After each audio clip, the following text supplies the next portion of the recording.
I just wanted to point out, do you like that at the very beginning of the outline that I wrote for us, that I put in ramble, ramble, ramble? Thematically appropriate. I think so. You know, when I hear other podcasters and I listen to their comments and read through their Reddits or what have you, I see such a dichotomy of some people saying, we love the banter at the beginning, and other people say, absolutely atrocious, just get to the topic. It's a love or hate, no neutral feelings. I suppose one of the reasons is, why are you listening to that particular podcast? Is it because you enjoy the connection of the people and everything else, or are you listening to it for educational purposes only? So for me, I like both, and like you said, it depends on the podcast. So for example, if I'm listening to Joe Rogan, you want the rambling. I want the rambling. I want the rambling. I want to see the interaction.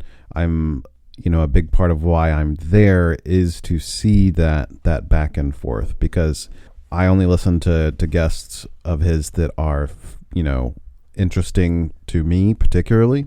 And so to see them think out loud in a dialogue form is really helpful. So the extra banter that goes along with that, and the digressions and the sidetracking, really helps me kind of understand their points and what they bring to the table.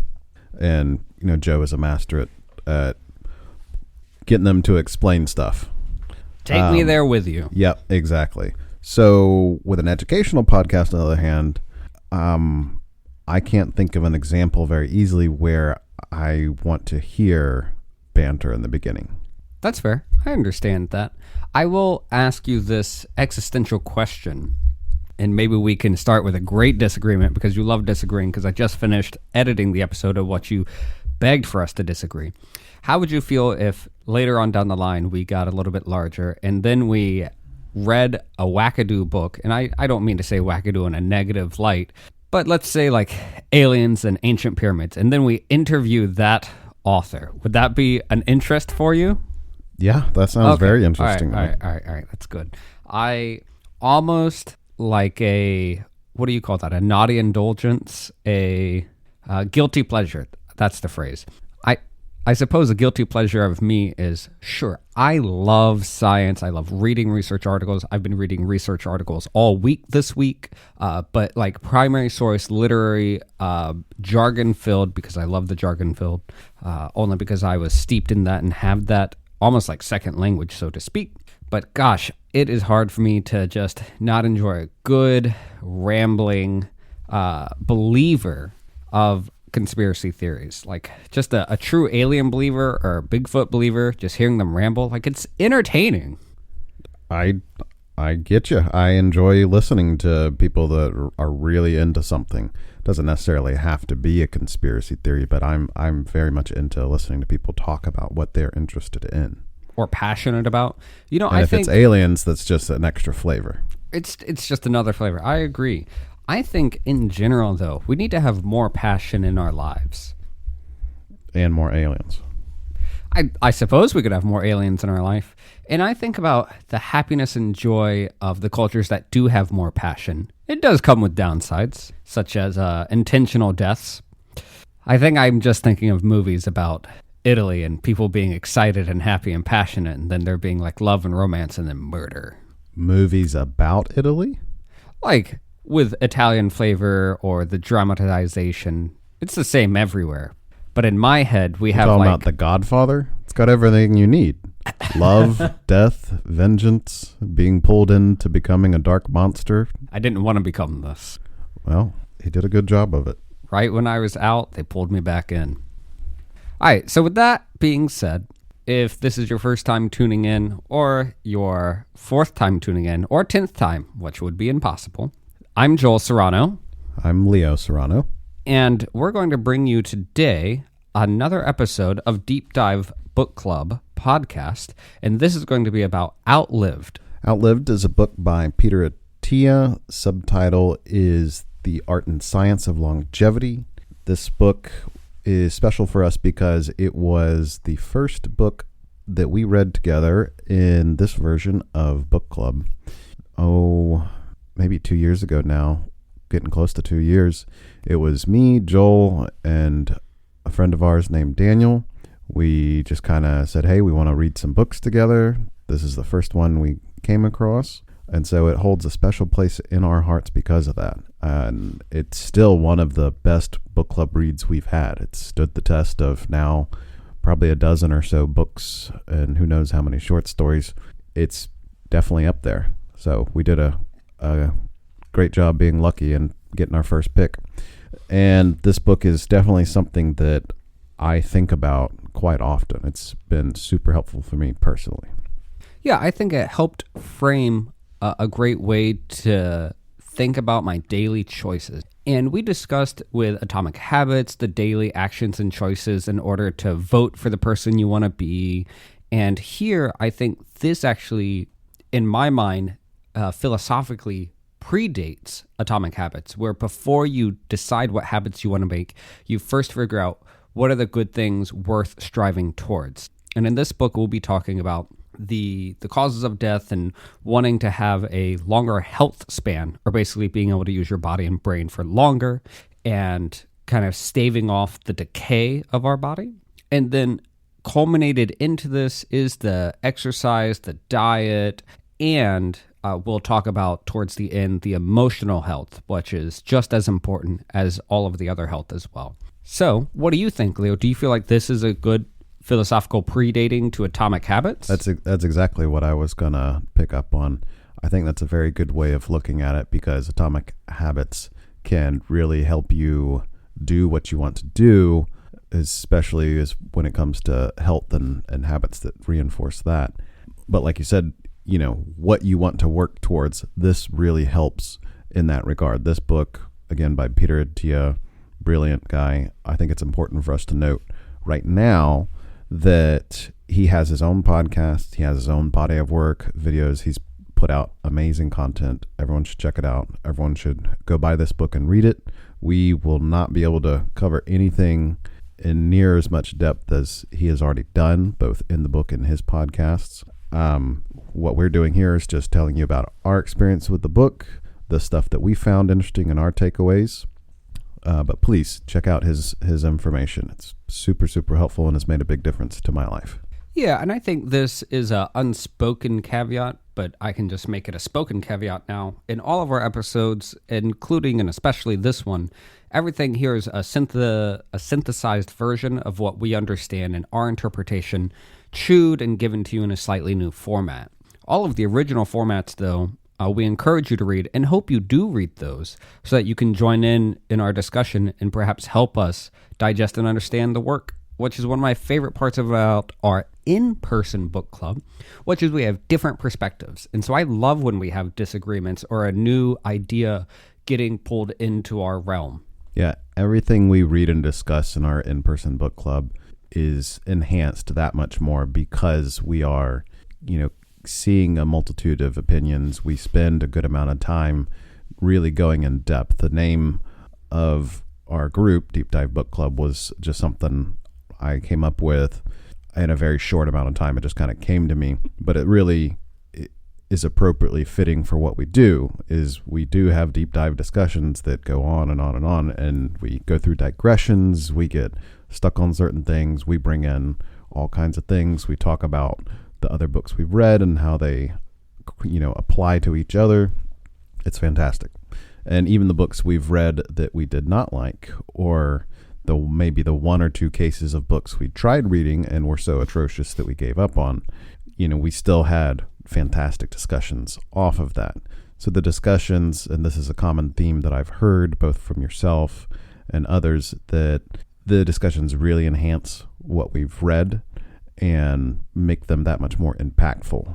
And that's something that's really the main inspiration for why we do this podcast to begin with, is to bring that to everyone and invite more people to the table and join us in the conversation.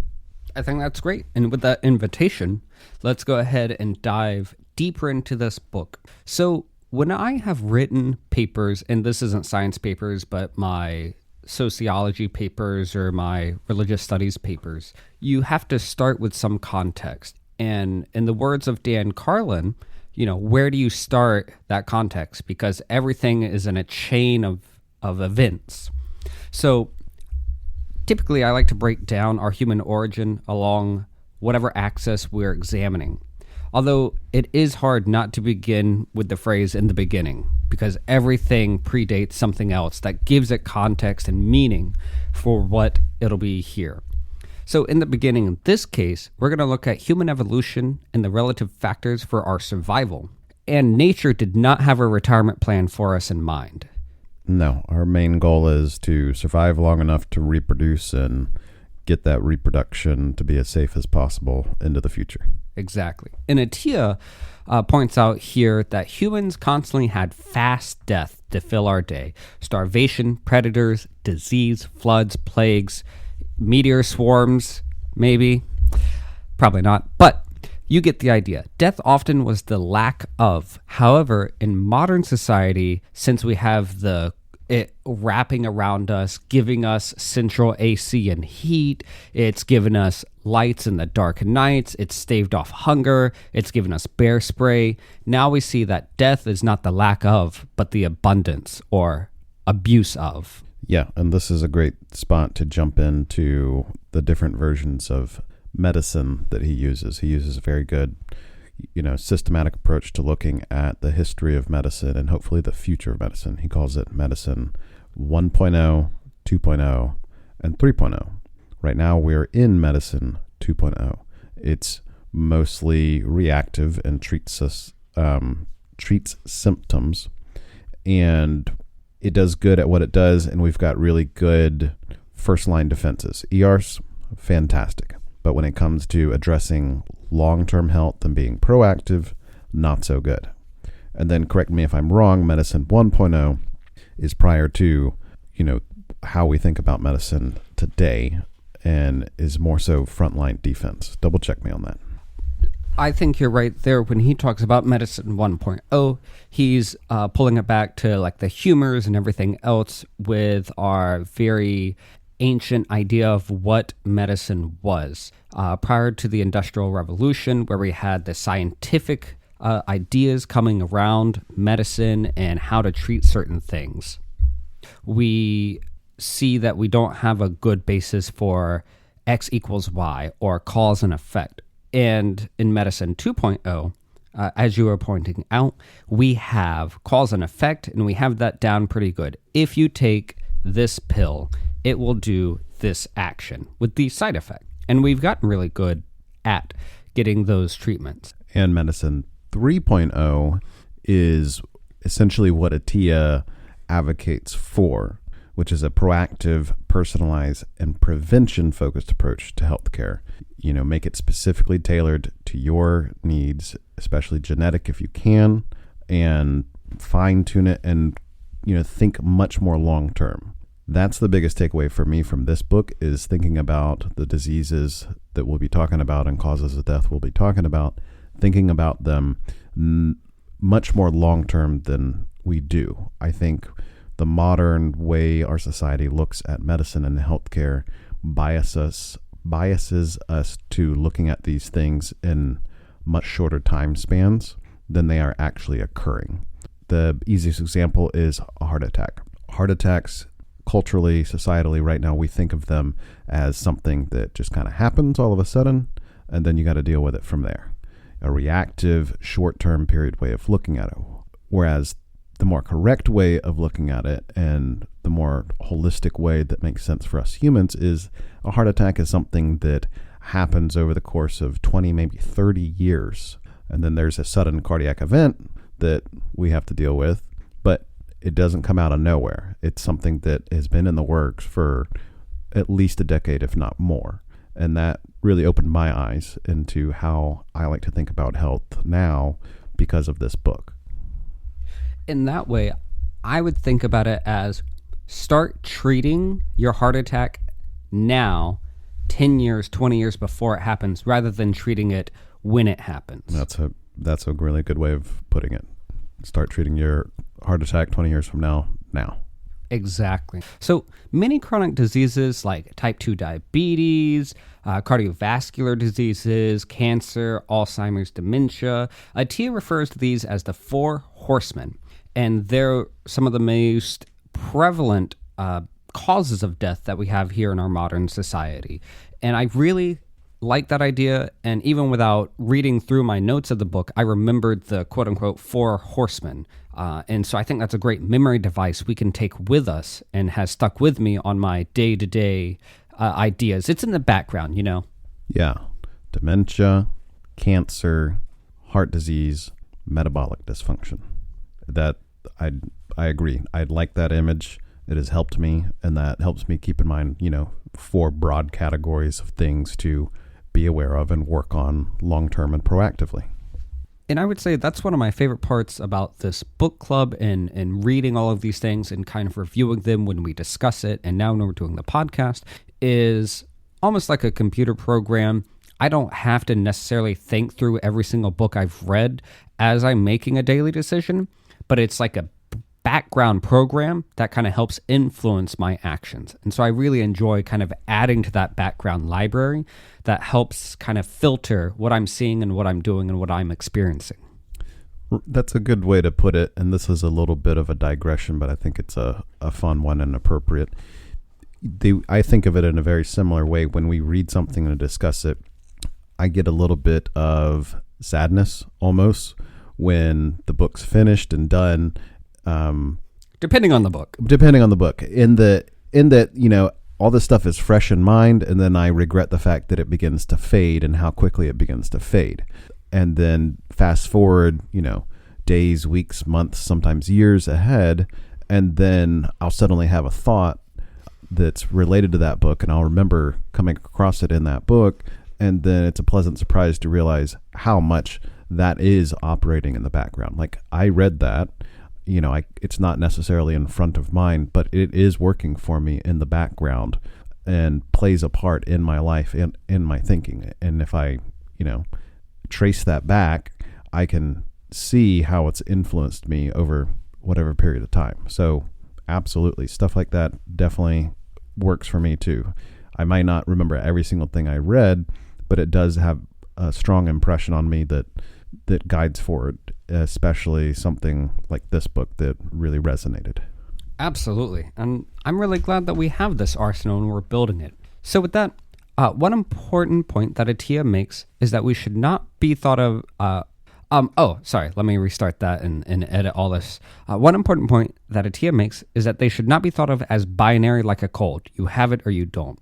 They instead operate along a continuum. There are several more people on the brink of a diagnosis, a clinical cut point like a line in the sand, and today's unhealthy society being on the side of that line of normal average is not necessarily optimal. And herein lies one of the issues with our modern medicine, as you talked about preventative medicine, whereas in Medicine 3.0 that Attia points out, we have tenets that we'll go through now. Yeah, we've kind of broadly mentioned them, but just to kind of bring it up and speak about them all in one spot, some of the main tenets of Medicine 3.0, some of the main tenets of Medicine 3.0 is that prevention is far greater than treatment, being reactive. Individualize your health and lifestyle plan and actions. Routinely assess your risk, meaning know your numbers, get your blood markers checked, and think health span and quality of life, not just pure longevity. And then we'll get into the distinction between the two here in a little bit. But I think that's, the main tenets of Medicine 3.0 that, we think about as we're going through the rest of the book. Absolutely. And I'm just going to have a slight digression here in that you should individualize your diet, nutrition, health plan, and all of these things. It's very wonderful to have experts, medical experts, in order to rely on. And I think in our current modern thinking, and perhaps you can share your thoughts here, is prior to nowadays, we had people relying solely on the idea of doctors. And whatever the doctor said was truth, right? Doctor's orders, so to speak. And many older people still think that way. Yes, and there's plenty of good things to be gotten from that. Doctors are humans. We all make mistakes and things like that. But it is nice to have someone that has many years of experience of seeing the same type of disease or having a specialization that can provide you guidance and support. Absolutely. And nowadays we're seeing kind of a regression of not trusting experts, not trusting scientists or specialists. And we see especially a rise in social media for grifters or medical grifters. But we've always had that, right? Snake oil salesmen. And we have plenty of historical stories of people tricking people to treat untreatable diseases and gaining a lot of money or clout for that. Yeah, people posing as doctors or experts really hurt the credibility of those fields that they're representing in general. And it does everyone a disservice. It's a short-term gain at the expense of people's vulnerabilities that hurts all of us long-term. So with that, this is completely aside. This is just my scientific background and what I'm seeing. What I want people to go forward with in our near future is kind of a hand-in-hand together where we don't blindly trust our doctors and what the doctor's orders are, but we should weight them heavily and have candid discussions with them to have an understanding of what knowledge they are transmitting to us. But also, you can't just solely rely on that, and you need to be an advocate for your own health. You need to also look at things and read papers and try to understand to the best of your ability what those numbers mean, what you can do to better your life, because you might see the doctor once every 6 months, 3 months, whatever, but you're living with yourself every single day, and you need to take charge of your own health, especially in this idea of Medicine 3.0, where we have prevention and we have diet and exercise and sleep as big components that'll be the outcome of your health. It's absolutely a two-way street, and it's not all up to the expert, whatever it is. There's a very good reason that there are CPAs, attorneys, doctors, specialist doctors, plumbers, electricians, AC repairmen. Trust those experts, but also do your part to be educated and, bring as much as you can to the table so it's the most productive relationship you can. That's my philosophy. I'm not telling anyone what to do, but that's my personal philosophy that I try to apply to it.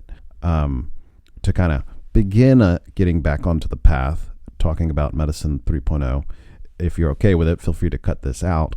But, taking our family specifics, for example, HbA1c, which we'll talk about here shortly, you are within the normal thresholds for the average person your age. However, you are just a few ticks away from being into the pre-diabetic category, which at the surface is a little strange because you are healthy and overall doing very well. However, when we take a more Medicine 3.0 approach to this, we can zoom in and see that, okay, you have a Hispanic lineage, and you also have other genetic predispositions that put you a little bit more at risk for that doesn't really have much to do with your own efforts. There's only so much that you can do to control what your genes are going to want to do.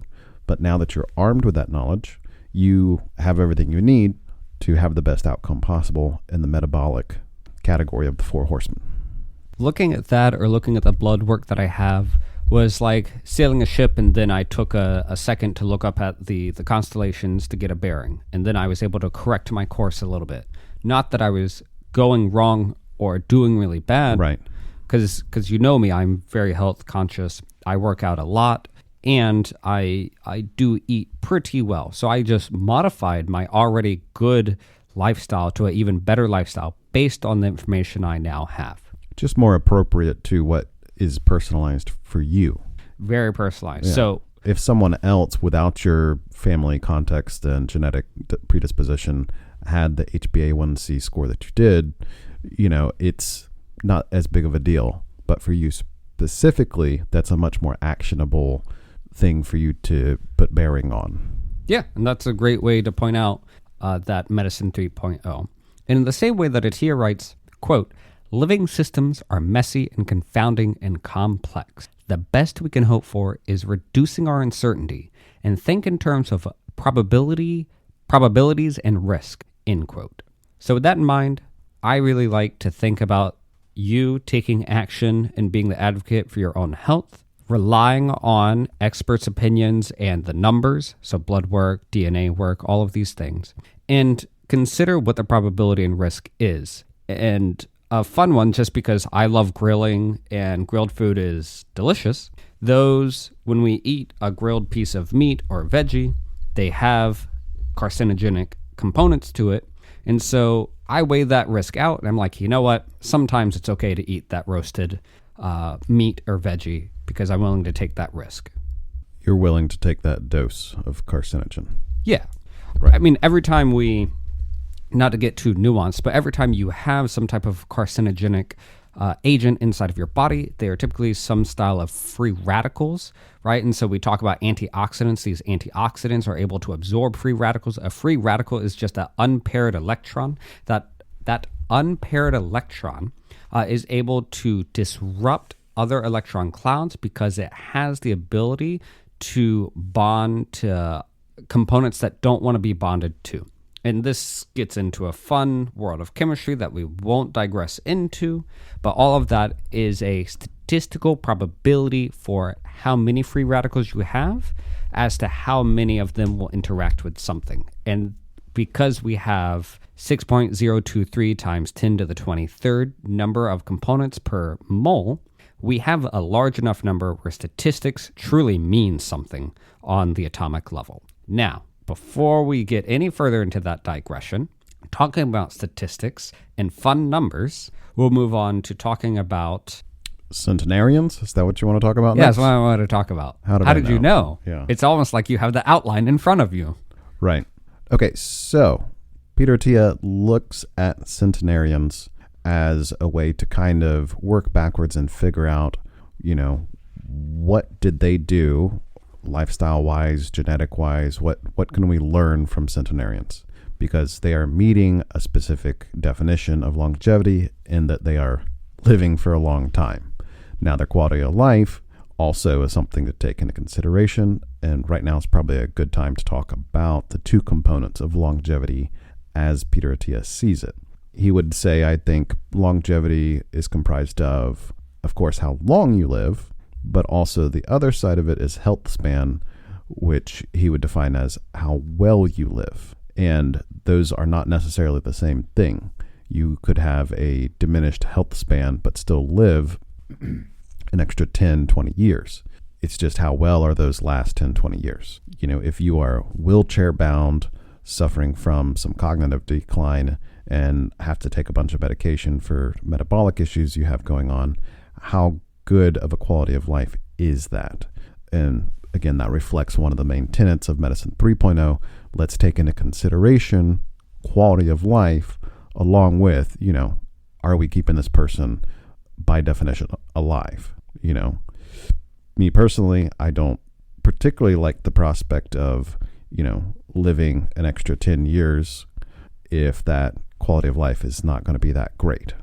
Yeah, sure, absolutely. I think we get to a unreasonable question of, would you rather live to 60 and have your body fully functional, never have a problem, and do great and then die at 60? Or would you rather live to 90, but the last 30 years of your life, you're an invalid, can't do anything, everything has to be done for you, you can't leave your hospital bed at all, right? You're basically in a 30-year prison of misery at that time. Right. And this is a digression, but again, another fun one. And this brings to bear, denial of death and talking about death and thinking about death. I think part of our society, and this is just from my perspective, my opinion, I think part of our society looks at death in a way that's maybe immature, or to use a term from Albert Ellis, awfulizing. Like, we awfulize the fact of death a little too much, in my opinion. We live in such a great society with such modern technology and advancements in medicine that death looks more and more scary. And death is scary because we don't know what's on the other side, of course, and we have an inborn desire to keep ourselves alive. But we get into a lot of situations that on paper, if we were to hand it to an alien race coming to visit us from Mars, might not make a lot of sense. why keep someone alive for an extra 5-10 years just for sentimental reasons if that person is miserable or in pain in a vegetative state? And there's so many opinions on that. And, I myself personally would not want to be in a debilitated state and be a burden to the people around me. If I can still, serve an emotional or social role to my loved ones, me personally, and I know a lot of people will disagree with this, but me personally, I would want to fulfill those roles to the best I can. If I can no longer fill those roles and I am strictly a burden, I would not want to just be alive for the sake of just being able to say I'm alive. Does that make sense? No, it absolutely makes sense. On the one hand, I will say, when you say this, it makes me think of Dylan Thomas's poem, Rage Against the Dying of the Light. Do not go gentle into that good night, where he was watching his father on his deathbed. And in that poem, one of the interpretations would be, this is the only life that we know that we have, and so you should rage against death, right? Fight against death for as long as you can. And in this case, even despite the pain and agony that you're going through. So on the one hand, sure, we can fight against the death and everything like that. But I also agree with you that so long as you can serve a purpose or add meaning, it is nice to remain alive. But we don't want to do so at the cost of everything else where it doesn't make any sense. I have seen this with people, but I also especially see it for people's pets. And I know it's a hard emotional choice, and I love animals, but I've had friends that will spend $10,000, $20,000 and they kept their dog alive for another 3 months, 6 months. And that was, I thinking one particular friend in general, they started like a little fundraiser thing. They got some money, but then they also took out about a $10,000 credit card debt because they just couldn't say goodbye to their dog that had a terminal illness. And I understand the emotional decision, but like you said, if we hand it to an alien, they're like, oh, so you spend all of these resources, and if we just convert money to meaningful resources, what was the point of those 3 extra months that you had with your dog? Right. And the dog was probably in misery. Yes. Now that we've lost, I don't know how many listeners because of our cold-hearted practical take on death here. Let's get back to centenarians. Sure, yeah. All right, let's get back on track. Centenarians, 100 years, 36,500 days. A modern-day centenarian would have been born in 1925. The Roaring '20s, Prohibition is there, Yankee Stadium opens, Babe Ruth wins his first MVP award. This person will graduate high school amidst World War II, and in America, in the United States, about 0.03% or 1 in 3,333 people is 100 years old or more than 100 years old. So with that, some of the big questions we have, because some of the centenarians that are interviewed for this book, they're having a great life right now. Mm-hmm. So what genes are there? Did they just win the genetic lottery that let them live over 100 years? In a lot of cases, yes. They have done DNA studies on these people and several other people around the world that live over 100 years. There is some evidence for a genetic lottery, and then there's also some evidence against that where they can't find like, oh, it's the specific gene that lets them live longer. So there could be different factors, but my understanding is it's relatively inconclusive right now if it is purely a DNA component or not. And that inconclusiveness is actually hopeful, because if it was very strictly clear that, have this, and this genetic expression equals centenarian, otherwise, no. It's not deterministic. At least that we can tell so far, it does not seem to be deterministic. Therefore, that leaves a lot of room for us being able to influence it. You can't outrun your genes, but you can definitely influence the outcome and how they express themselves. We also have in question some of the centenarian zones, sometimes called blue zones, of certain regions in the world where people are kind of concentrated in living over 100 years. I've read some studies on it, and then other people went back to those zones. Japan is a great example. In certain villages in Japan, they're like, oh, we have a large collection of people over 100, and they go to look for the birth records, and they find out that that whole village's birth records were more or less destroyed in firebombing. And we see this kind of reoccur in certain blue zone or centenarian zones where there's actually a bad record keeping or record destruction involved in that. Yeah, and the blue zone findings and everything related to that, it's a lot more nuanced and unclear than was initially thought. There's been such a long and very interesting discussion that's been going on since that information came out. And yeah, again, it's not just another piece of evidence to show it's not as deterministic as some people would like to believe. Right. So with that, for the people that we do know or believe to have lived over 100 years, how did they get there? What did they do? What does their daily life look like? And one of my favorite quotes when asked about that is one of these older guys, he was asked, like, why did he live so long? And his answer was whiskey and wild, wild women. Specifically, I just looked it up in the book. He says cigarettes, whiskey, and wild, wild women. That was Henry Allingham, British World War I veteran. World War I? With that in mind, I guess I took the cigarettes out because for me, cigarettes are a complete full stop no. Hey, they just don't make them like they used to. Not anymore. Those World War I cigarettes, let me tell you. Fiberglass filters, really gets the carcinogens out. Okay, so with that, we've talked about there's no DNA lottery ticket that we can fully distinguish. Whiskey, wild women, and cigarettes. What else you got for the centenarians? I was looking, and I could have done a more thorough look, but I remember, every now and then I'll see an article or a little, low-effort news item pop up about someone who's lived to some 3-digit number. And one of the things that often gets talked about is what they actually eat and what they think caused them to be able to achieve a 3-digit age. And, briefly glancing around online, I've seen that like one guy every day he ate raw eggs. Someone else drank a Miller High Life every day. Someone had fresh sushi. And, I've always heard, bacon. Bacon helped me live to over 100. Right now, no conclusive evidence on lifestyle, DNA, or anything else that can guarantee someone to live over 100 years. Yeah. But back to those World War I cigarettes. I really like the idea of cigarettes.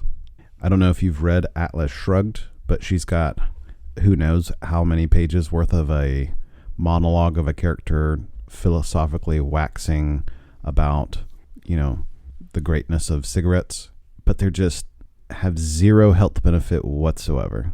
They are 100% bad for you. But I like the idea. It's a fun idea. Sure. I don't like the smell. I don't like their effect. I don't like their economic burden. I don't like the damage they do to society. But I often equate that to the feeling I have, which is sometimes I want the theoretical beer. Like, man, it'd be great to just crack open a beer, grill some food, and eat that. I don't want the beer, but I want the idea of the beer, if that makes sense. Yeah, my days of drinking have been over now for a few years, and I don't really miss it hardly at all, but you are correct. Every now and then, I agree, I want a beer, not for the inebriation effect, but just for the social component of that. But thankfully, we live in a wonderful age where non-alcoholic beers and beverages are proliferating. In our particular neck of the woods, we've even got a few kava bars that have popped up, non-alcoholic bars. I love it. I'm here for it. I'm glad we have those things. I suppose the quintessential and pinnacle point that I'll point out before we move on here is with that idea. I remember we took our grandfather kayaking. He was 79, and we took him kayaking. We went down one of the beautiful rivers that we have. After this beautiful moment, I pull out the cooler, and we have these non-alcoholic beers. And you, me, and our grandfather, we all cracked open a beer, a non-alcoholic beer, and we drank that, and it felt like a beautiful, like, culmination point after the long kayaking trip with him. Right. Yeah, that was fantastic.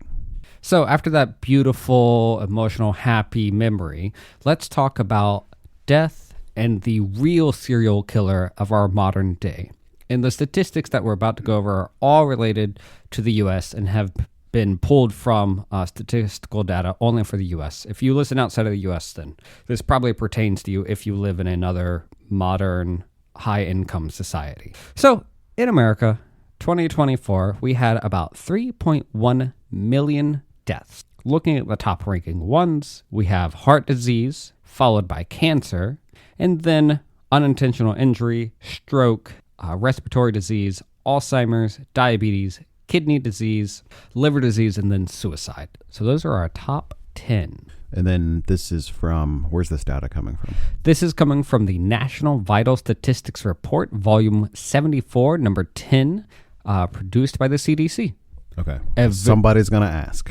Very long, thorough. I mean, we can give you a link to it in our show notes, but all of this data is going to come from what we would call official data. Okay, so this is 2024 CDC data. Yep. It was published, obviously, in 2025 after they did all of the analysis. You want to take us through by sex, or do we want to talk about these more broadly for now? So I want to talk a little bit more, and then I want to play a fun game with you real quick. Okay, let's do it. All right, so if you noticed, the heart disease we talked about, which is a sudden death, and then we talked about cancer. Those were the top two. I don't know how far you read, but do you know what percentage those make up? No, not off the top of my head. You want to make a guess? Just those two. Percentage of all deaths in 2024? Mm-hmm. Let me think. Out of everything. Half? That's a good guess. 41.8% of all recorded U.S. deaths were from heart disease, which is 22%, combined with cancer, 19.8%. So if you are looking at just data and statistics, and you're like, well, how can I stave off death for a little bit longer? If you put your eggs in some of the baskets, it sounds like heart disease and cancer's amongst the top. Yeah. I mean, you said 41%. I'm just going to go with, in my head, 50%. Yeah, sure. I mean, that's an easy round number. So looking at that divided by sex, just in general broad strokes for male and female, heart disease and cancer are still the top. And then sitting at number 3 for males is going to be unintentional injuries. But for females, unintentional injuries is going to be number 7 in top leading causes of death. So that's a fun little note. Males die from unintentional deaths at a much higher rate than women. So for both sexes, heart disease and cancer are still the top 2 in that order. For men, I see it's unintentional injuries, followed by stroke, followed by respiratory. Switching over to women, it's stroke, dementia, respiratory. Yep. Mm-hmm. Fun little question for you, Leo, is we see that heart disease is the number 1 killer for male and female. It takes up 22%, a pretty large, almost quarter of all deaths. At what age group does heart disease become the number 1 killer? Meaning, when do you get a heart attack? No, let me phrase this question better. If we break the age groups down, say 1 to 5, 5 to 10, 10 to 15, so on and so forth, when does heart disease become the number 1 killer? Meaning, when do you die of a heart attack? Yeah, statistically. I'm going to say 60s. 45. Wow. You are not too old or too young to think about your heart disease issues and trying to mitigate it at an early age. That's like what I was talking about earlier, where it takes 10, 20, 30 years for a heart attack to happen. If you're under the age of 45, you're working your way there. Yeah, so you need to start working towards that now, and that is the mindset of Medicine 3.0. Start working. If that's a goal you have. Right. We're not here to tell you to prevent heart disease. You do whatever you want. I mean, maybe that's how you want to go out. Hey, maybe. Another little side quest I have for you. Unintentional deaths for males and overall in general happen to be number 3. Of the unintentional deaths, what do you think, Leo, were the main causes? Unintentional injuries. Yep. Car crash. Just unintentional injuries. So you're going to say car crash? Car crash, doing yard work. I didn't know yard work was so deadly it's around very here. Deadly out there. Those hedges are quite the challenge. Wow. Okay. So you're saying hedges kill people? I'm gonna say work related injuries and car crash. Hey, those are pretty good. Just for fun, just because I wanted to go down this is car crashes is up there, as well as falls, and that's falls from any height. For older people, even just tripping and falling can be a cause of death for them. And then poisoning are also way up there. Poisoning. Although do you have the percentages of poisonings? I don't have the percentages. We could calculate them real quick. Of about 220,000 deaths in America, 100,000 of them were from poisonings. 100,000 deaths so in half, 2024 roughly were poisonings. Roughly. And is that just males or that's all poisonings? That's just all. Followed by motor vehicle accidents, which were about 46,000, and then followed by falls, also about 46,000. And then those are the top 3, and then everything else falls below that, including choking, drowning, firearms. That's all the main categories, and then there's a collection of other, right, which could be anything, including your yard work. Fun side note. So if we're looking at if you want to prevent disease or injury or death, sounds like heart disease, cancer, right, the metabolic issues. And then if you're a man, right, for a woman, it's not as big of a deal, apparently. But if you're a man, it's going to be motor vehicle accidents, falls, poisonings. Yard work. You got to be careful out poisonings, there. Right? Don't eat random stuff out of the yard. Wear your protection. Keep an eye on those hedges. You never know what could happen. So with that in mind, knowing that nearly half of deaths in America are from heart disease and cancer, those would probably be the biggest things to focus on. So how do we individualize this and move our mindset to a Medicine 3.0 framework in order to have a higher quality of life and a longer health span? This may be jumping ahead a little bit, but obviously track your numbers, look at your blood markers, do it at an interval of time that makes sense, but also be more aggressive in what is considered a healthy number, knowing that these issues are long-term issues. Just because your numbers are okay when it comes to heart disease, your apolipoprotein B particle numbers, just because they're okay or they're, within the reference range for what's acceptable, doesn't necessarily mean that that's a good idea to stay at that number long term. So if you are 25 and your apolipoprotein B numbers are kind of middle of the road, a little higher than middle of the road, you may think that's okay and acceptable. From Attia's perspective, he may suggest that someone who wants to prevent heart disease would want to be a little bit more aggressive about getting those numbers down because, again, heart disease is something that happens over a long period of time, and so you are doing very slow, incremental, long-term damage by being exposed to the high apolipoprotein B particle numbers over that several decade span. In the words of Attia, normal is not necessarily optimal, especially in our modern society. Yeah, very well said. Like you said, blood work, go get your standard lipid profile, the total cholesterol, HDL, LDL, triglycerides, ApoB, LPA, all of those things. You want to have an in-depth starting point with your data so that you know what you're working with and what decisions you have to take for your own personalized health. You can find a really good doctor, or you can tell your doctor that you're already seeing, hey, I want this, this, and this. If the doctor argues, get a new doctor. You can find a doctor that'll do it. And what's really interesting, I've seen over the past couple of years, more and more people just ordering their own blood marker tests. I'm sure there are, but I'd be shocked if you go to your doctor and say, hey, I want some blood work done to kind of look at my panels and numbers, and they say, no, that's a bad idea. You would be surprised. Wow. From older people, I've heard, more so from older people, but I've heard in general where doctors are like, no, you don't need a test for that. No, you don't need to do that. I've heard this.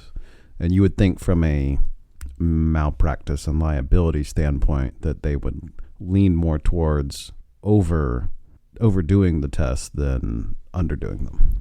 Sure. With that being said, I'll say one caveat is there's no such thing as a free scan. There's no such thing as a free test. Every test you do, there is some risk, even if it's super small, or some detriment, even if it's super small. For example, we can look at x-rays. Having one x-ray isn't necessarily a problem, but there is a tiny, tiny risk to it. You keep doing x-rays, and that increases the risk in your exposure. Yeah, for me personally, I would want as minimal x-rays as possible. MRI would be a better option depending on what you're doing. We're talking very broad strokes here, but I remember one time, and this is when I was younger, before I knew anything, and I never went to this doctor's office again. The x-ray tech was looking at something routine, and he must have done 4 or 5 x-rays in a row because he couldn't get the imaging right. And it was only afterwards that I learned how detrimental that probably was to me. Yeah, and some tests are less risky than others, but anesthesia, colonoscopies, blood work, all of those have some inherent risk to them, even if it is minimal.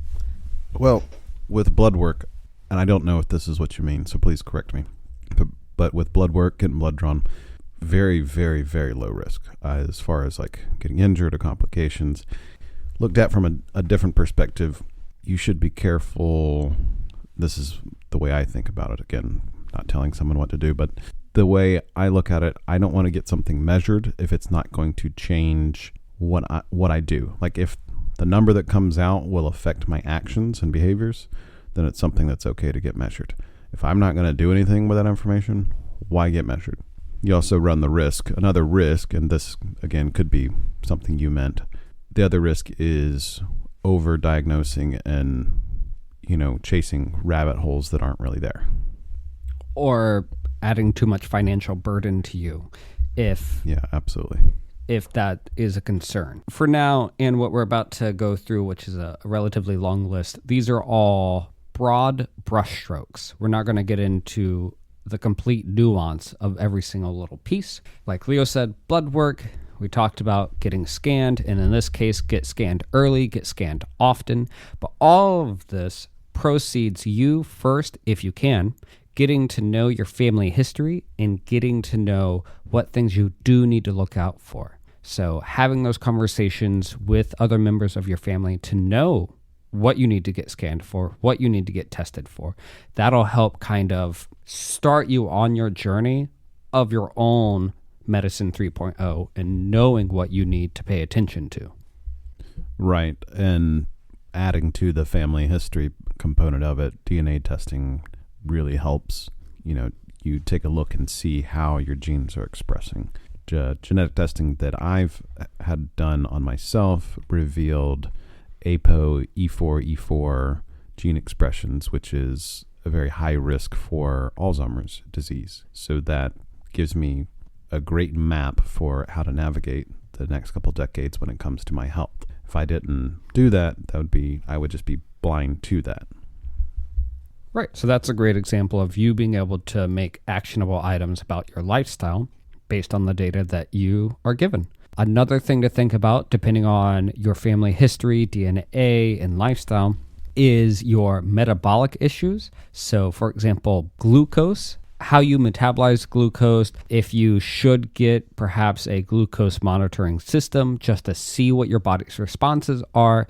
All of this depends on if it's worth it for you physically, financially, if those risks and rewards are there. Yeah, I haven't done it, and he mentions it in the book, but some people just wear a CGM, a continuous glucose monitoring system, just for like a month or two, that don't need it necessarily for diabetes, but to see how their body reacts to certain foods. And I've heard of people doing this. I myself haven't done it.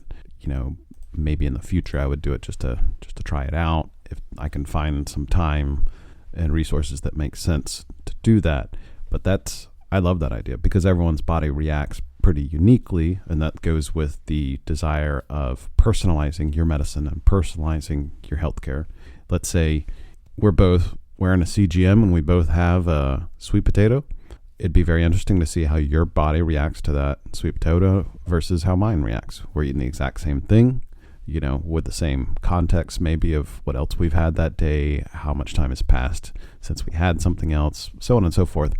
But our bodies may react completely differently. And they also may react differently depending on how they're prepared, if they were frozen or not previously. There's very interesting anecdotal information that I've heard about that. People wearing CGMs saying that quinoa, rice, sweet potatoes are cooked and then frozen, that they have a much more blunted blood sugar effect when they're eaten after being frozen. Fascinating, right? Yep. All great things to potentially consider for your own individual lifestyle and viewpoint. One of the other things to consider for yourself that's talked about in the book is looking at your heart disease, getting a heart scan, getting a coronary artery calcium score. And all of these things, again, depending on your family history and DNA, might be great ways to start looking at your long-term health and health span. Yeah. Along with that, HRV scores, which is heart rate variability, heart rate monitors, blood pressure, things that we should consider and Attia talks about for your own individual health. And I know that you and I both measure our heart rate variability and heart rates for our sleep and for our workouts. Yes, I love using my HRV device to see what's going on in the morning, how much I'm recovering, and it doubles as a heart rate monitor while I'm working out. So for me, I can get the minimal effective dose of my cardio because I do, cardio training and resistance training. So it's perfect because I want the minimal effective dose to keep my cardio up or reach my cardio goals, to not take away from the other domains of exercise I do. Yeah, that's great. And I do a little bit more cardio than that because I have a higher focus on endurance for what I want to accomplish. With that in mind, Attia also for himself and for many of his patients, he looks at the VO2 max, he looks at aerobic fitness levels, and especially for older patients, he starts looking at stability and stability training. With the unintentional injuries, this isn't necessarily one of the horsemen because the horsemen are chronic diseases, but the unintentional injuries being so high on the list of deaths, the stability and exercise and your overall physical robustness will help you not die from a fall. Falls are deadly for older people because of their frailty and because they're susceptible to falling because of lack of stability. Right. And we're going to get more in depth as we go on later in the book itself, because he does talk about stability and exercise in a much more focused point in talking about the value there. Bone density, resisting diseases, all of these things related to exercise and mass. And some fun studies that are done for cardiovascular health and aerobic fitness. One of the other things here is we talked about having an abundance of. A question that I like to think about, and perhaps you can also question for yourself, is, are you getting enough?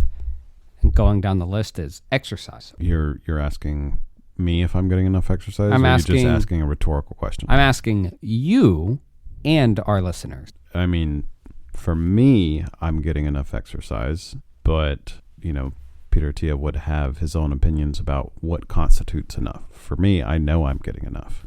Oh, that's good. For exercise, I think we talked about this. It's hard to get too much exercise. You can injure yourself or exercise too much in a short period of time, but it's hard to be like, well, you did enough, that's it. You can't benefit anymore from doing stretching, resistance training, or cardio. There's very few people that are at that limit where they don't need any more. Most Americans could absolutely increase either the resistance or cardio or stability training. Right. It depends on the person. It depends on what they've got going on, and what fits into the category of exercise is another conversation that could be had. For me, for example, I do 3 days of resistance training a week, sometimes with a little extra bonus one thrown in for something a little bit more specific. And then on top of that, I'm doing at least 200 minutes of cardio spread out throughout the week, of various intensities as measured by my heart rate monitor. Along with more mobility work, I could be doing more mobility work. Just random extra things on top of that. I would fit meditation in there as exercise, kind of fallen off the wagon the past week or two, but when I'm very consistent with meditation, I notice a big difference. Helps out quite a bit. But, there's a conversation to be had about if meditation fits into exercise. Depends on the person. And some people, could just be they're getting enough resistance training, but they need just more movement in general. That's where, maybe tracking your steps comes in handy, setting a step goal of all things. It's how many steps you take on average per day is a really good correlation to your overall health. We could all walk more. No matter what, we could all walk more. Maybe. All right, what else is on the list of the are you getting enough? Are you getting enough sleep? Quantity, yes. Quality, not so much, because there's a 6-month-old in the house. Well, there you go. There's your answer for that. Not much you can do about it. Not much I can do about that. Are you getting enough of a healthy diet? Today is New Year's Eve. We are in the valley between the high of Christmas and the high of New Year's Day. That time of year where diets are assaulted and besieged from all directions. But the answer is yes. I'm getting a good diet, a lot of variety, tailored very specifically towards what I need for my genetics.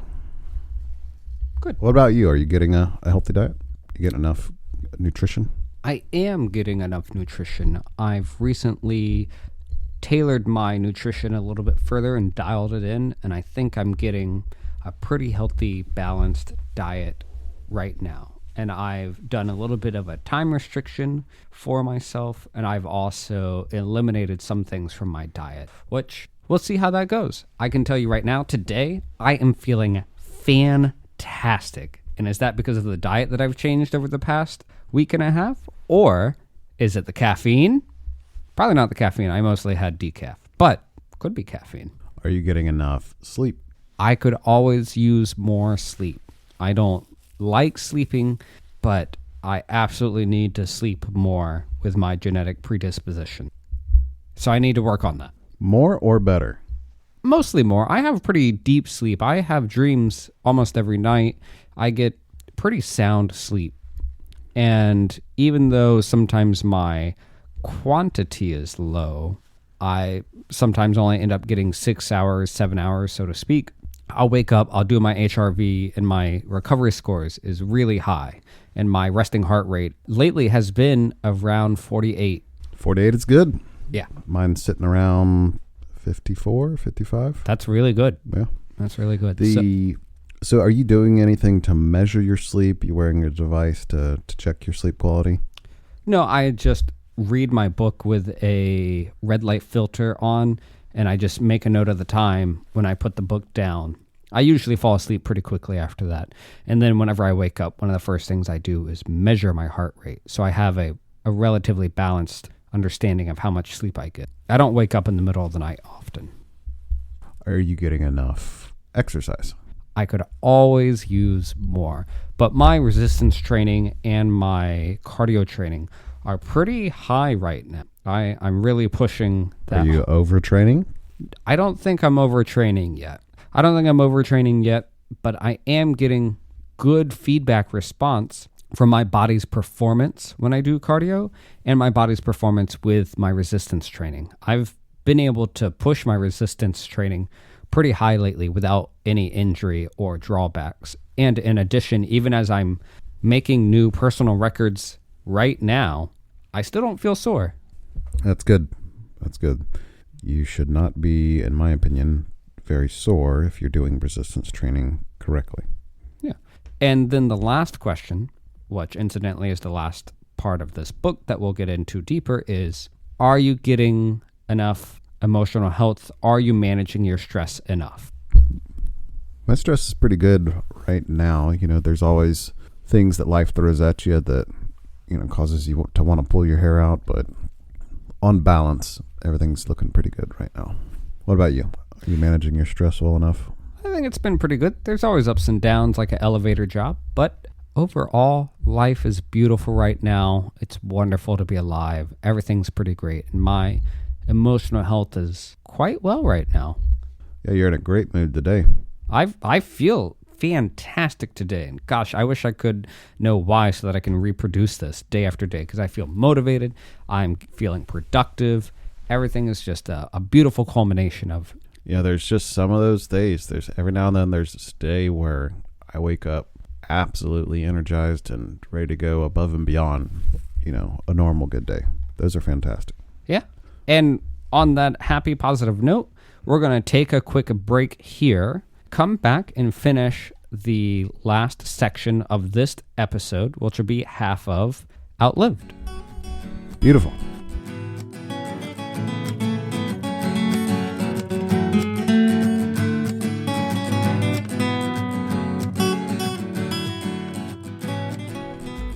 And we're back from our break. And we're going to go over the last little bit of health span and wrap this up. The human genome of our ancestral hunter-gatherers was not intended for the contemporary toxic-built environment where our genes no longer match the environment.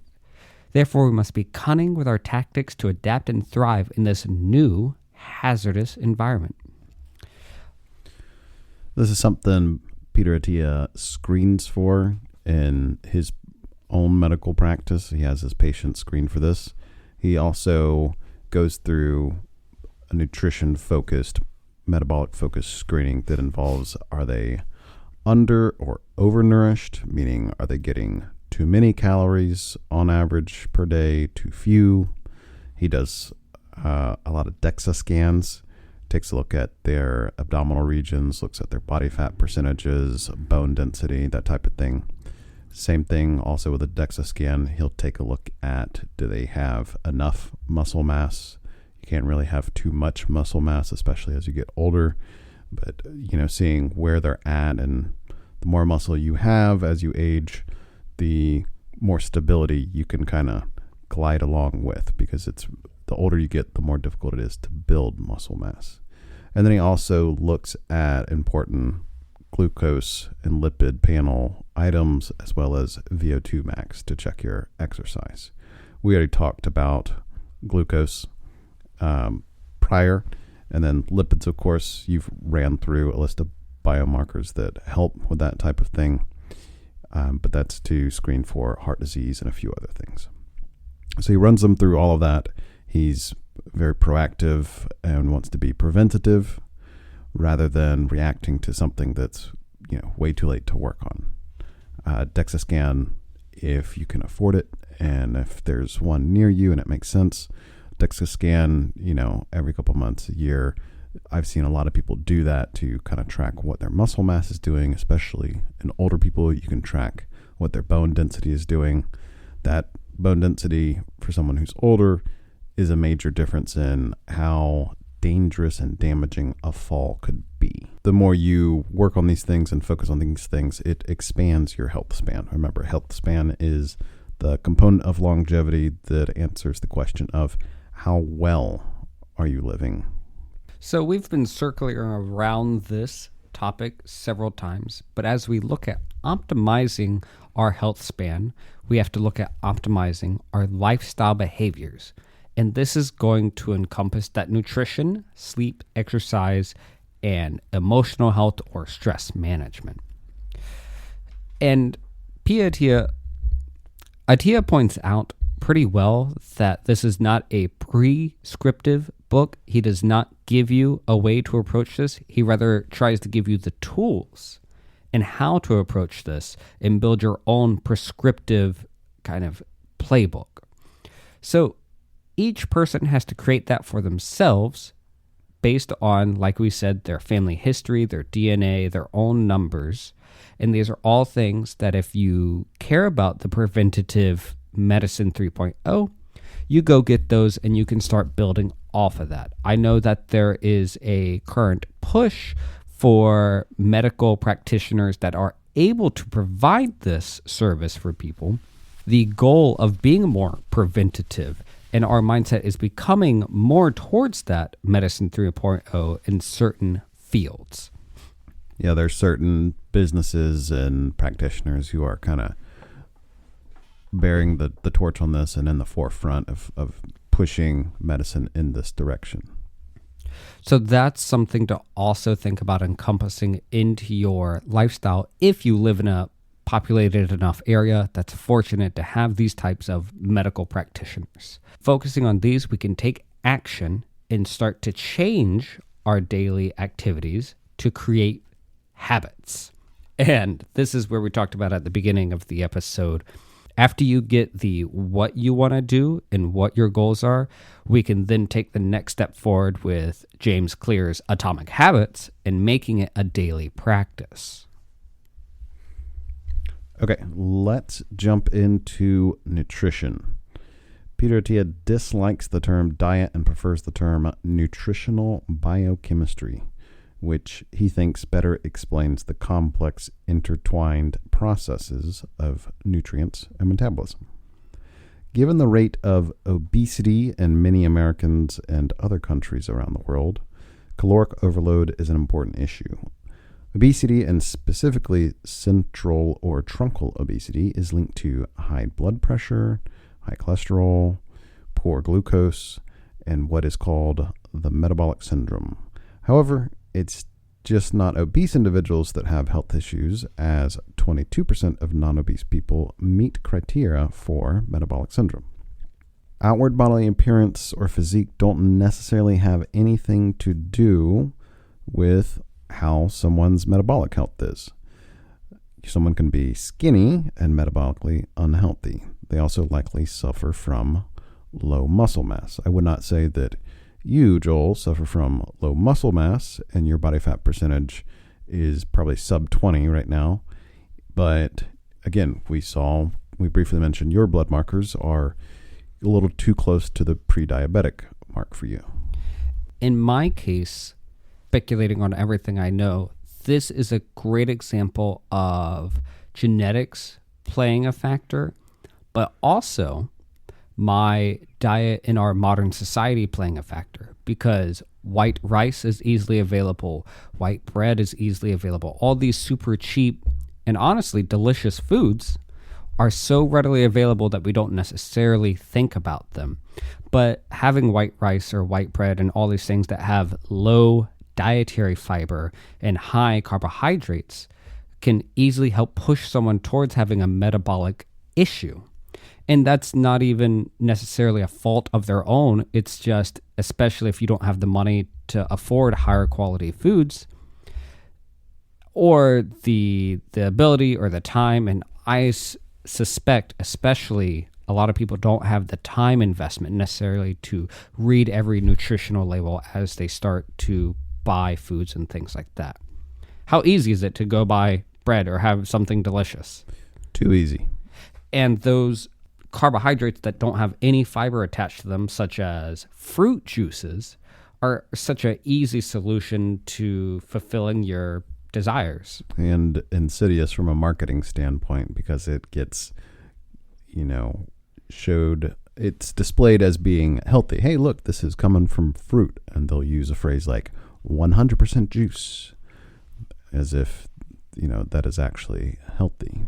Fructose, stripped from its original state, being inside the flesh of a fruit, is very unhealthy because it's, hitting the gastrointestinal system with no buffers, no breaks. That's what the fiber in fruit does. It slows it down, slows the digestion, and that fiber allows it to not spike your blood sugar. Whereas if you're just drinking straight orange juice, it's all gas, no breaks, literally for the metabolic syndrome, or literally for the metabolism. Don't even get me started on the lack of a complex matrix that your butt guyon would love to have with all of that fructose or other easily available material for glucose. Yeah, there's so many good things in berries. Berries, for me, are probably the only fruit that I eat just because they make the most sense as far as balance between fiber and other nutrition and balances out the sugar content in them.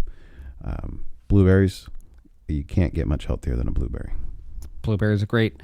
So with that in mind, in America, another fun side quest for you, Leo, what percentage of Americans do you think count as obese?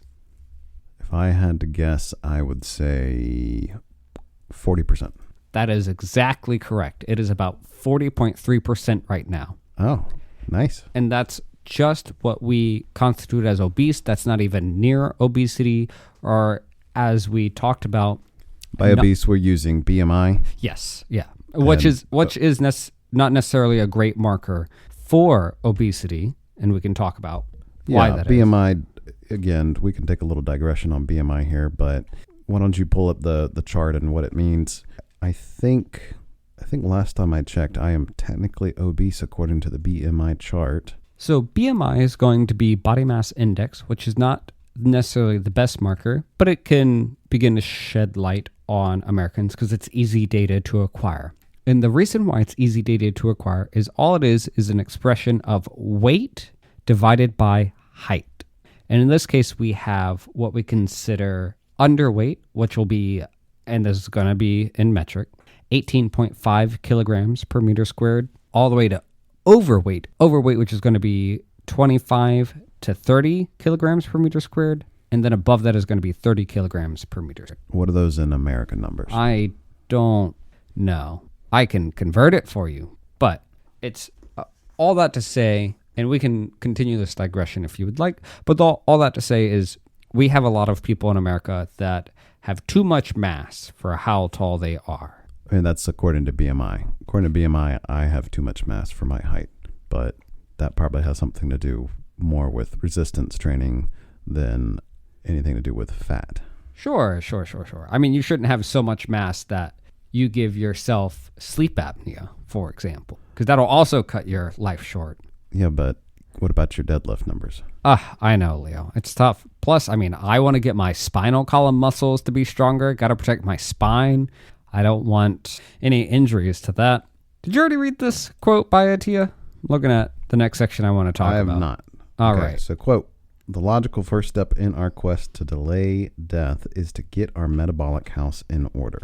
End quote. Major culprit, like we were just alluding to, is fructose, especially beverages that contain fructose. Consumption of fructose leads to dysfunctional metabolism via abnormal insulin response to feeding, which leads to insulin resistance and fatty liver, and ultimately elevated glucose levels and the diagnosis of type 2 diabetes, which in turn increases the risk of CVD, cardiovascular disease, by 6 times, cancer 12 times, and Alzheimer's 5 times. So if you are not getting your metabolic house in order, as Attia put it, then greatly increases your risk of the 3 of the horsemen. So it's more or less a comorbidity.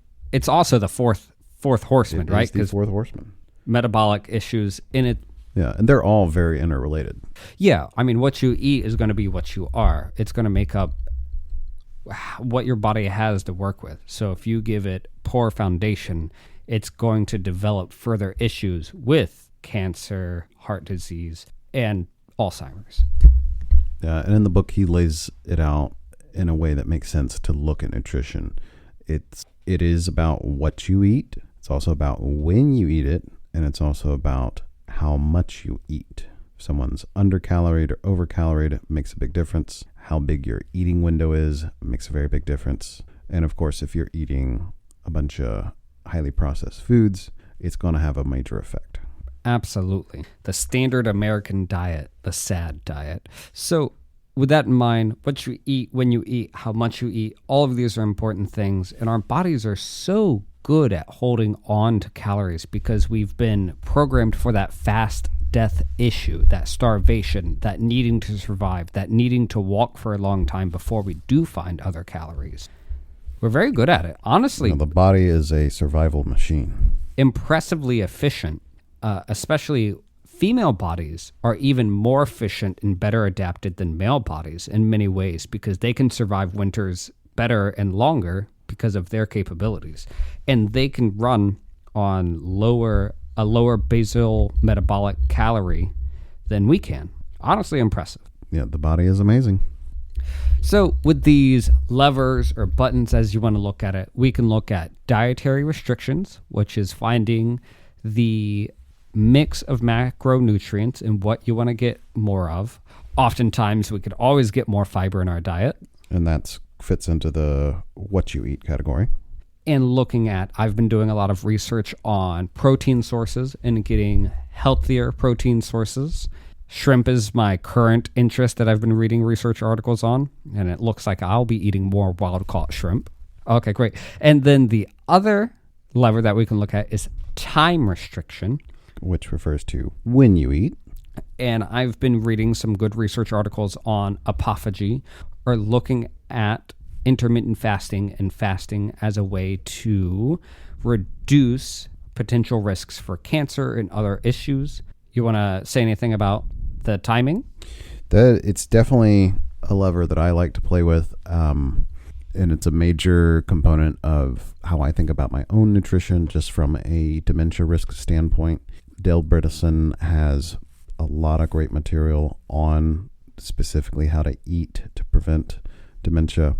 And a big component of his work and other people's work is time restriction, like reduce the window each day that you're eating. For some people, that's, eat between 8 a.m. and 5 p.m., eat between 8 a.m. and 6 p.m., 8 to 8, 10 to 4. I've played around with various times to see what works for me. The shorter this is a very big generalization, but the shorter the window of time that you're eating, let's say just 10 to 4, the more likely it is for you to get the health benefits of it. That is not the case for everyone, and everyone needs to do what fits best for them. For me personally, it feels really good when I fast for, until lunch. If I'm fasted until lunch, it gives me a big window of time where I don't have to worry about digesting food. My body can work on other things, work on repairs. However, due to my training and how much my body needs fuel for the stuff I do, I've been running into an issue where waiting till 10 or 11 in the morning to eat is kind of draining my energy and messing with my energy balances on a week-to-week scale. So I've actually had to move my eating window a little wider, a little earlier. So for me right now, my eating window is about 8 to 6. I'd like it to be a little bit narrower. So I'm continually playing with it with this current season of training that I'm in right now. That's about as narrow as I can get it. It was about 2 months ago, I moved my starting eating time from 10 a.m. to 8 a.m. and huge difference in performance and energy levels. So as I shift into the next, training season, I'm going to try to shorten that back up because I want those additional health benefits. I want that autophagy. I want to let my body at a cellular level do the repairs it needs to do. It's good for mitochondrial health as well. Chris Masterjohn is a great resource to look into, expert on mitochondrial health and how nutrition plays a role in that. So that's time restriction. That's my thoughts on time restriction. And the last little bit I'll say is we have absolutely found the perfect ways to extend lab rats' lifespans. And research that has been done and reproven since I think the 50s or 60s is starving rats over certain time frames. We have absolutely extended by a pretty huge margin of how long rats can live just through, we would say, fasting or starving. So our body is really good at, I starved, I need to cleanse out the body, and basically it makes us live longer. So something to definitely look into. And the last little lever we'll talk about is caloric restriction. Cha-ching.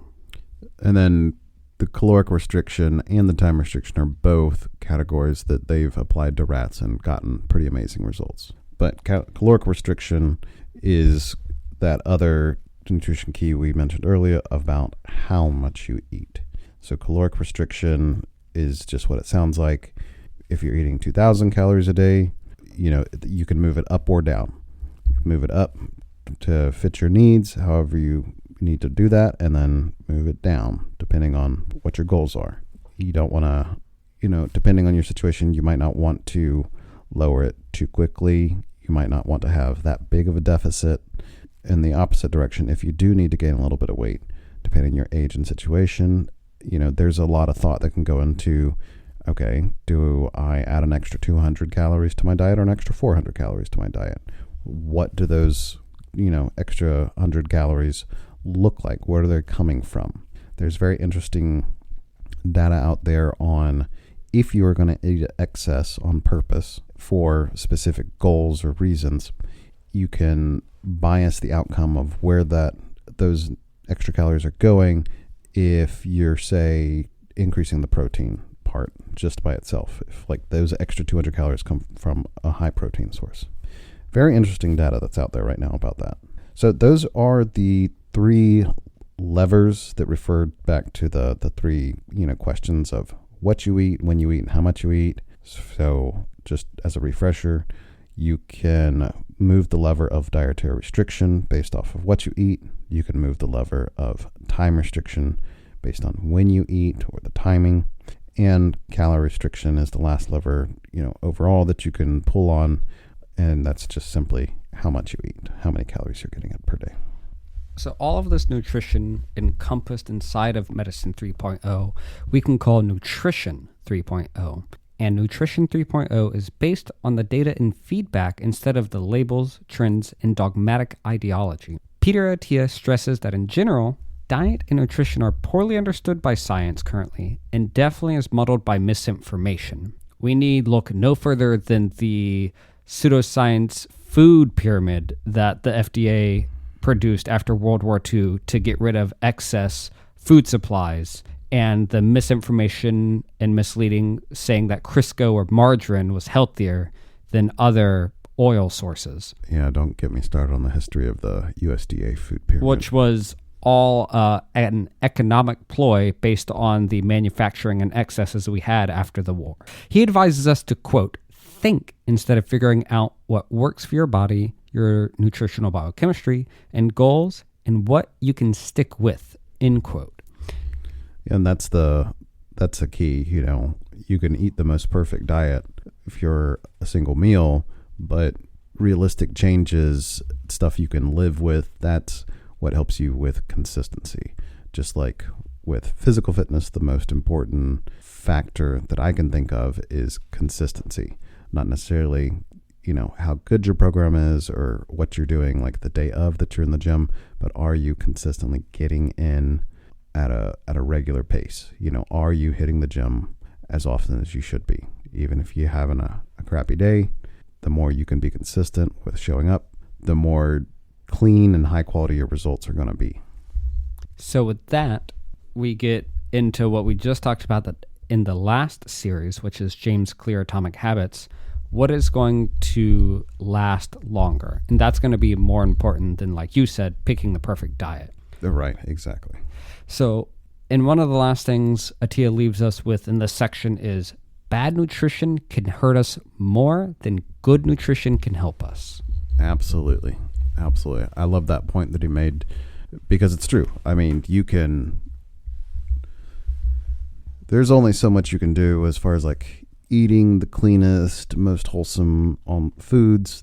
That's going to move the lever ever so much. But eating highly processed foods that are very unbalanced is going to do way more damage than good foods can help you. So, fascinating look at it. Skip the McDonald's line, maybe.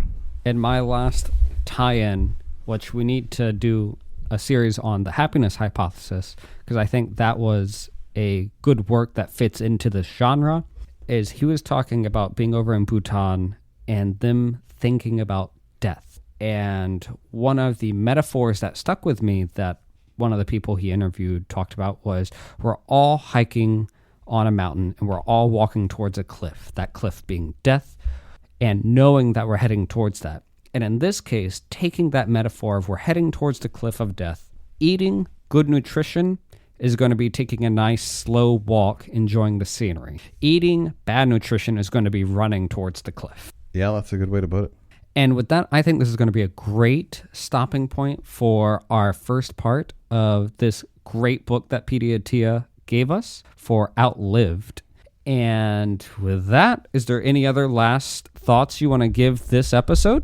No, this is, we chose this book partially because of the time of year. This is the New Year's Eve of 2025, and people are thinking about their New Year's resolutions. They're looking back on how their year went, and they're considering how they want 2026 to go. So, a little peek behind the curtain, that's when we are recording this, and, we figured this is a timely topic to talk about. Plus, it's a book that is near and dear to our hearts because, as we mentioned, it is the first book that we read as a group in person with a friend, about 2 years ago that kicked off this whole book club. And with that, guys. Yeah, only other thing I would add is that obviously we are relating to you our thoughts and opinions and takeaways from a book. A lot of this has to do with nutrition and medicine, but of course we are not healthcare providers. We're not giving you medical advice. We're just telling you about this cool book. I like your legal disclaimer at the end here. That's fun.